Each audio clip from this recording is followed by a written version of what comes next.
Tuhan telah menciptakan alam semesta beserta isinya dengan sangat sempurna. Tetapi Tuhan juga menciptakan perbedaan-perbedaan di dalamnya dengan maksud tertentu. Sadarkah kita bahwa kita seringkali tidak bisa memaknai perbedaan tersebut? Seperti saudara-saudara kita yang tuli, seorang insani yang diciptakan Tuhan dengan keunikan tertentu. Mereka seringkali mendapatkan diskriminasi di dalam kehidupannya. Padahal, pada dasarnya, semua manusia sederajat. Tidak ada yang lebih tinggi maupun lebih rendah. Juga tidak ada yang lebih besar dan lebih kecil. Jabatan, prestasi, dan pangkat adalah rekayasa dan penghormatan manusia belaka. Audisme itu berhubungan dengan suara dan pendengaran. Masyarakat banyak tergantung pada suara. Dan hal ini menimbulkan hambatan bagi mereka yang tuli.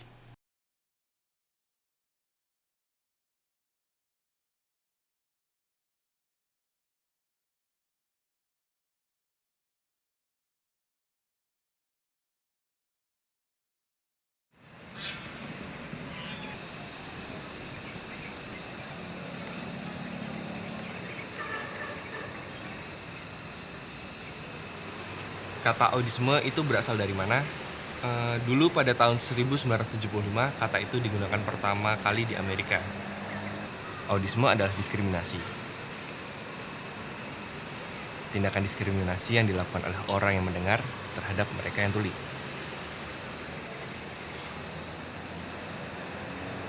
Seringkali orang tuli dianggap tidak berharga. Audisme bisa aktif atau pasif.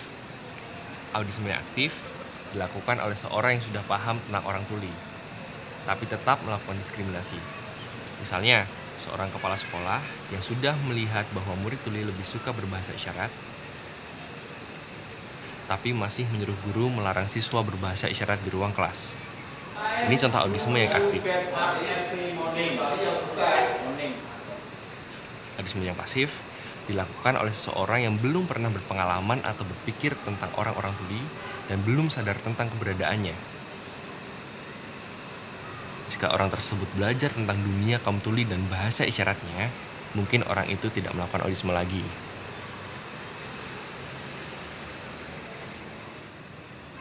Menurut saya, audisme bisa merupakan 3 bentuk, yaitu fisik, budaya, dan linguistik. Jika orang tua punya anak tuli dan anak itu tidak bisa bicara, ada kasus di mana anak-anak tuli dipukuli karena tidak bisa bicara.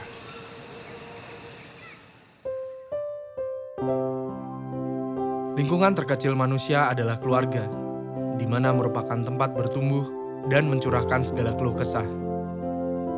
Tetapi bahkan di lingkungan yang seharusnya menjadi tempat paling nyaman tersebut, orang tuli bisa mendapatkan perlakuan diskriminasi. Orang tua dari anak-anak tuli mungkin bisa menjadi seorang audis atau orang yang melakukan diskriminasi terhadap seorang yang tuli.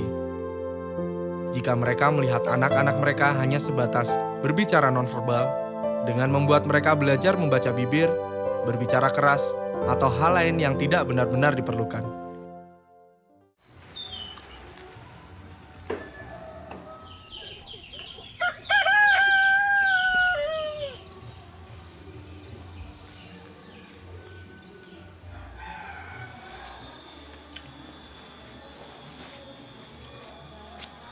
Pernah pada suatu saat, saya berkelahi dengan adik. Kami beradu kepala, lalu adik menangis.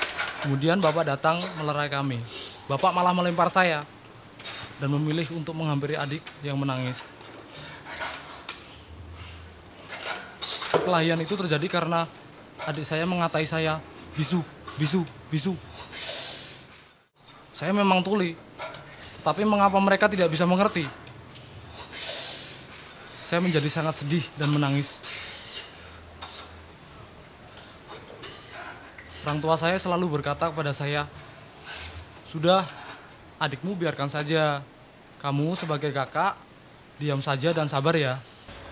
Saya sangat iri karena orang tua selalu membela adik. Pada suatu hari saat saya duduk di kelas 5 SD, setelah saya berpakaian, saya mencium bau yang sedap. Saya menghampiri ibu untuk melihat apa yang sedang ibu masak.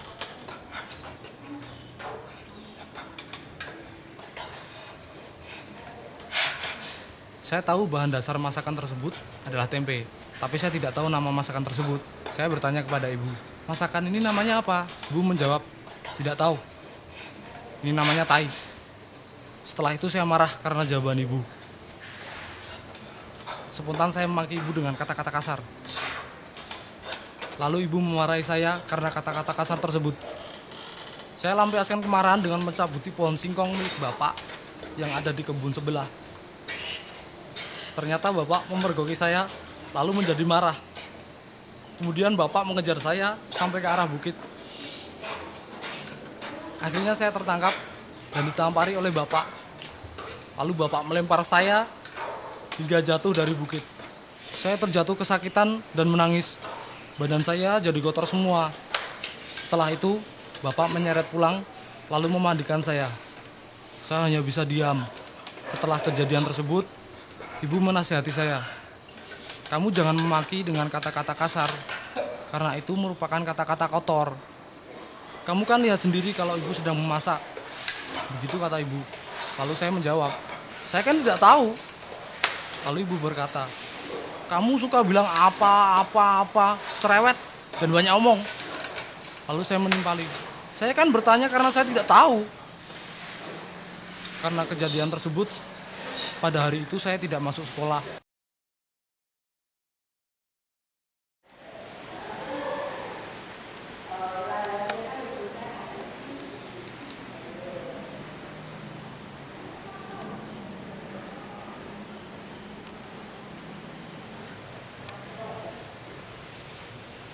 Saya pernah tersinggung dan marah karena adik selalu berkata, tidak tahu pada saya. Juga selalu menyuruh saya diam, karena menganggap saya terlalu cerewet dan berisik. Ketika sedang menonton televisi, adik saya pernah berkata, kamu jangan banyak bicara, diam saja, berisik, saya cuma bisa diam saja. Tak lama kemudian, ada sesuatu yang menarik perhatian saya, dan saya bertanya kepada adik saya, dia ngomong apa?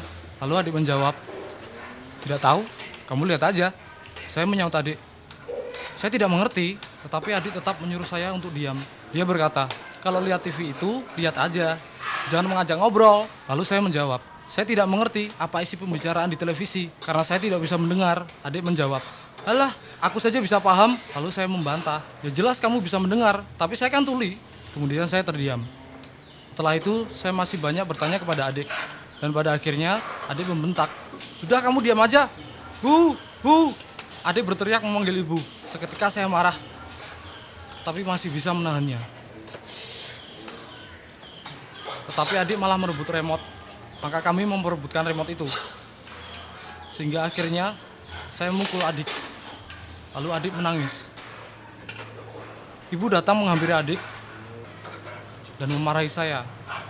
Padahal maksud saya ingin menonton acara yang saya pahami, tetapi adik malah memilih menonton acara yang berisi perbincangan. Padahal saya nggak mengerti perbincangan tersebut. Akhirnya, ibu membuang remote dan memarahi saya. Ibu pernah bilang, ibu ingin kamu bisa berubah menjadi bisa mendengar. Tapi saya pikir itu tidak mungkin. Namun ibu berkata, pasti bisa. Dan saya menjawab, ketulian saya tidak mungkin berubah. Tidak mungkin bisa berubah menjadi mendengar. Ya tetap tuli. Bagaimana? Tetapi ibu mengelak. Alah, itu bohong. Kamu pasti bisa berubah. Saya jadi bingung. Tetapi ibu berkata pada saya seperti itu. Ibu pernah memberikan segelas minuman pada saya. Kata ibu, itu adalah sebuah minuman yang sudah didoakan. Lalu saya bertanya pada ibu, minuman ini untuk apa? Ibu menjawab, biar ketulianmu sembuh. Lalu saya bertanya lagi pada ibu, minuman ini sudah didoakan ibu ya? Walaupun saya berpikir ini tidak mungkin, tetapi saya tetap meminumnya. Hasilnya juga tidak terjadi apa-apa. Ada banyak guru yang mengatakan pada murid-murid jika mereka harus bicara dan membaca gerakan bibir. Kalau bahasa isyarat dilarang, ini contoh autisme yang linguistik. Pada kenyataannya, diskriminasi pada orang tuli tidak berhenti di lingkungan keluarga, tapi berlanjut pada lingkungan yang lebih besar, yaitu lingkungan sekolah. Lingkungan yang seharusnya menjadi wadah untuk mengajarkan berbagai pengetahuan secara teori dan praktek. Selain itu, juga untuk mengembangkan kemampuan intelektual serta membentuk mental dan karakter kaum muda sebagai generasi penerus bangsa, dan juga untuk menambah informasi dan pengetahuan umum. Tetapi, pada prakteknya, banyak para guru yang menghambat perkembangan orang tuli karena menganggap orang tuli tidak bisa berkembang. Pandangan negatif terhadap orang tuli tersebut mengakibatkan perkembangan kepribadian anak tersebut menjadi terhambat. Juga menghambat perluasan pengalaman, menghambat perkembangan intelijensi dan juga emosinya.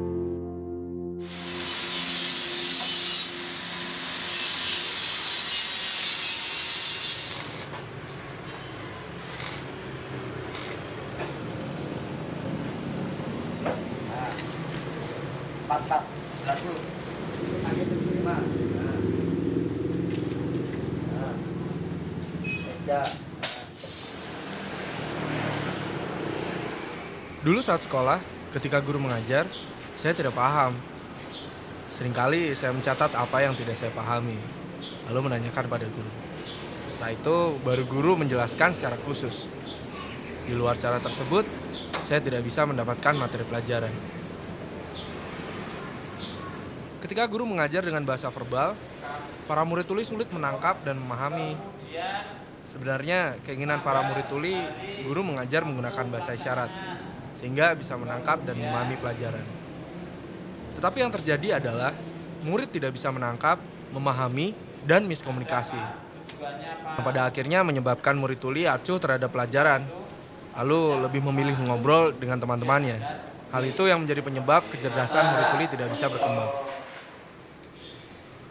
Saat saya bersekolah, kelas 1 SMP di Yogyakarta, saat jam pelajaran, saya melihat para guru malas mengajar.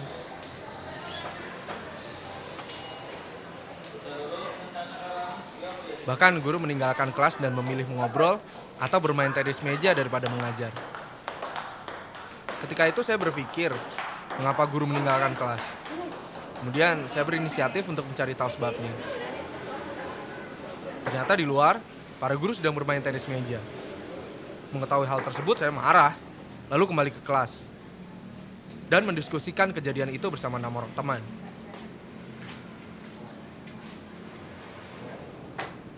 Saya menantang mereka untuk mengadakan protes. Akhirnya kami mendatangi ruang guru dan bertanya, mengapa guru-guru malas mengajar? Padahal murid-murid sudah membayar SPP. Lalu SPP itu untuk apa? Bukankah SPP untuk membayar para pengajar? Betul? Jadi seharusnya kalian mengajar, bukan malah malas-malasan. Menurut saya guru-guru malas mengajar karena murid tuli dianggap tidak akan bisa menangkap pelajaran. Menurut saya, ini diskriminasi. Orang tuli dianggap tidak bisa berpikir dan bodoh. Saya merasa kami sedang diperas. Bagi guru, bahasa isyarat itu merepotkan. Menurut saya, mungkin SLB menjaga citra sebagai sekolah yang mengutamakan bahasa verbal.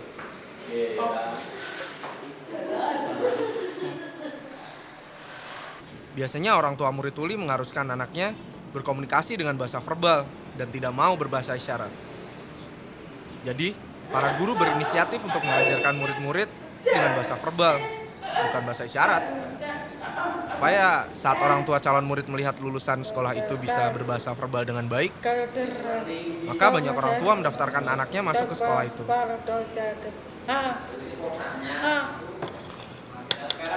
Hal tersebut menjadi masalah bagi mayoritas orang tuli. What is the dismiss?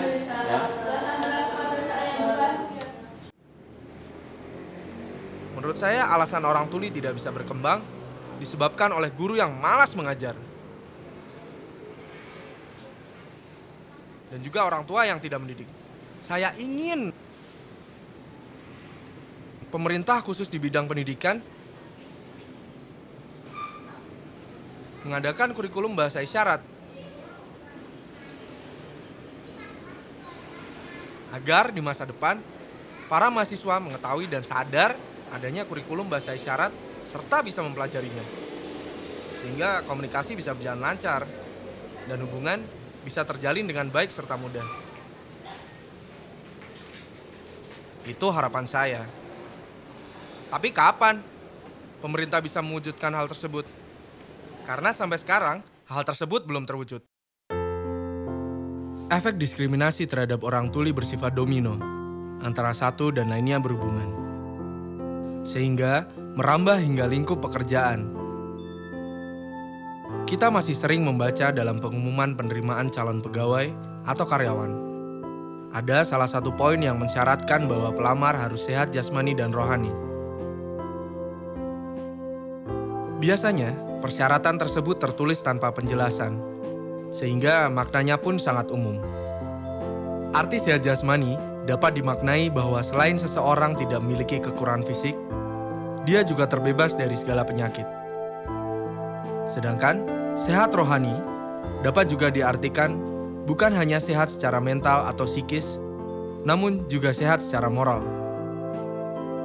Namun, kebanyakan kedua istilah sehat jasmani maupun rohani lebih merujuk pada kondisi difabel seseorang. Padahal tidak semua pekerjaan membutuhkan persyaratan fisik. Namun, persyaratan sehat jasmani tersebut telah menggugurkan cita-cita sekian ribu orang tuli yang ingin mendapatkan pekerjaan layak sebagaimana warga negara yang lain. Seperti yang tertulis dalam Undang-Undang Dasar Negara Republik Indonesia tahun 1945, pasal 27, ayat 2, yang berbunyi, tiap-tiap warga negara berhak atas pekerjaan dan penghidupan yang layak bagi kemanusiaan.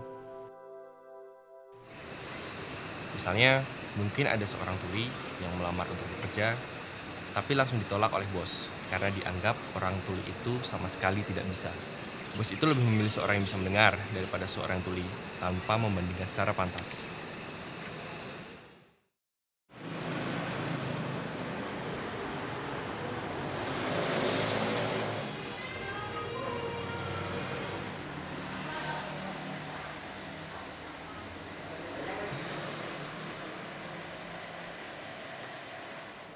Di Surabaya, saya diminta menemui teman untuk menyerahkan berkas lamaran. Tetapi, banyak dari surat lamaran saya tidak diterima. Kemudian, saya mencari persyaratan tentang lowongan yang dimaksud. Karena merasa memenuhi persyaratan, saya mencoba melamar. Akhirnya, saya dipanggil untuk melakukan wawancara. Pada saat wawancara, saya ditanya tentang kemampuan berkomunikasi dan ketulian saya. Karena alasan tersebut, maka saya dianggap gugur. Dan menurut saya, itu merupakan diskriminasi.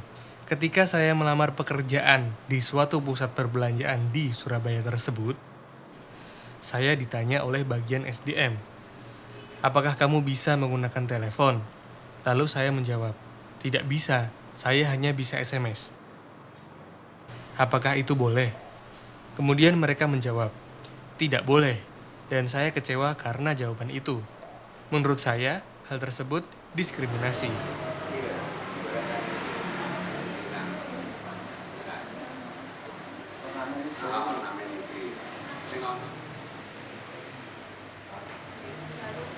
Dulu, waktu saya di Bali, saya pernah mengajukan lamaran ke perusahaan asing. Setelah itu, saya menunggu panggilan untuk beberapa saat. Akhirnya, saya mendapatkan panggilan. Saat wawancara, saya ditanya, kamu ingin gaji berapa? Saya menjawab, saya minta Rp700.000. Kemudian saya ditanya, apakah Anda tuli? Apakah Anda kuliah? Lalu saya jawab, iya. Mereka malah menawarkan pekerjaan yang tidak sesuai dengan lowongan, yaitu pekerjaan sebagai pegawai pembersih kolam renang atau sebagai tukang kebun. Tapi tawaran itu tidak saya terima. Malah pelamar lain yang berpendengaran lah yang diterima bekerja. Yang tuli disingkirkan.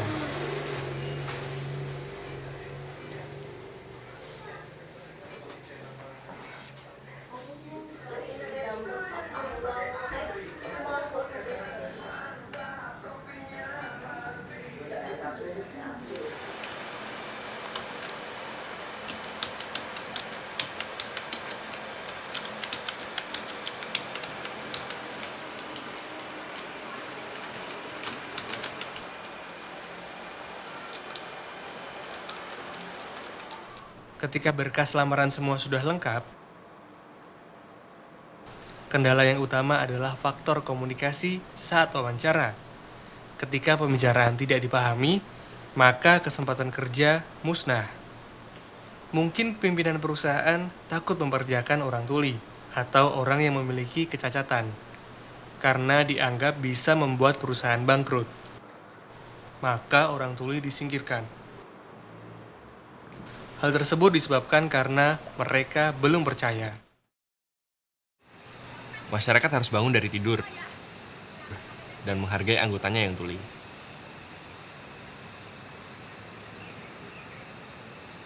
Tidak pantas untuk menganggap orang tuli sebagai orang yang bodoh atau tidak mampu. Kaum tuli harus dihormati. Kaum tuli harus dihormati. Pesan saya untuk masyarakat, saya berharap masyarakat mau belajar bahasa isyarat agar bisa berinklusi dengan dunia tuli, berkomunikasi dengan lancar,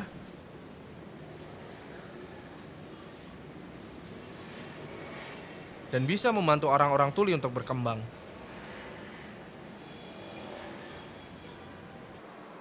Saya harap orang mendengar harus semangat belajar bahasa isyarat agar dapat membantu orang tuli supaya bisa berkomunikasi dengan orang berpendengaran. Mungkin bisa dengan menjadi penerjemah agar bisa menambah wawasan kaum tuli. Sebagai manusia ciptaan Tuhan, kita mempunyai kewajiban saling menghargai dan saling tolong-menolong. Bukankah seharusnya kita menyadari tentang persamaan hak antara orang mendengar dengan orang tuli? Karena seringkali orang tuli harus berjuang menghadapi perlakuan diskriminasi atau audisme, baik yang disadari maupun tidak disadari dari orang sekitar dan di masyarakat, tanpa ada kesadaran dari seluruh elemen masyarakat. Dan hal tersebut menghambat kemajuan orang tuli. Orang tuli menginginkan persamaan hak dalam masyarakat. Mereka ingin diperlakukan bukan lagi sebagai orang yang tersisih atau malah menjadi beban. Tetapi mereka ingin mengkontribusikan potensi yang mereka miliki untuk turut serta aktif dalam proses pembangunan bangsa. Mereka tidak ingin perlakuan istimewa, perlakuan yang dianggap oleh orang mendengar baik untuk mereka, tetapi sejatinya menjauhkan para orang tuli dari masyarakat umum. Persamaan hak adalah hal yang mereka ingini. Diberikan persamaan hak di dalam keluarga, masyarakat, hak dalam memperoleh pendidikan, hak dalam bidang ekonomi, dan lain-lain. Bagi orang tuli, mata, tangan, dan ingatan merupakan alat komunikasi mereka. Dengan mata, tangan, dan ingatan, mereka melihat dan memahami dunia.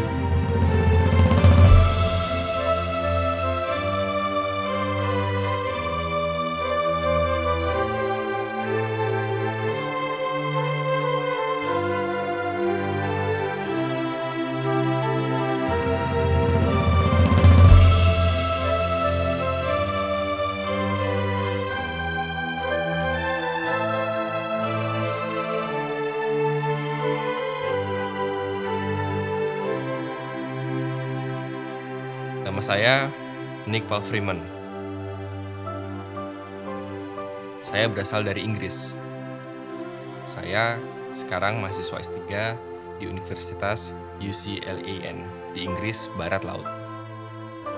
Nama saya Aprilian Bima. Putranta. Nama panggilan saya Bima. Saya bersekolah di SLB B YRTRB. Sekarang saya kelas 3 SMP. Nama saya Muhammad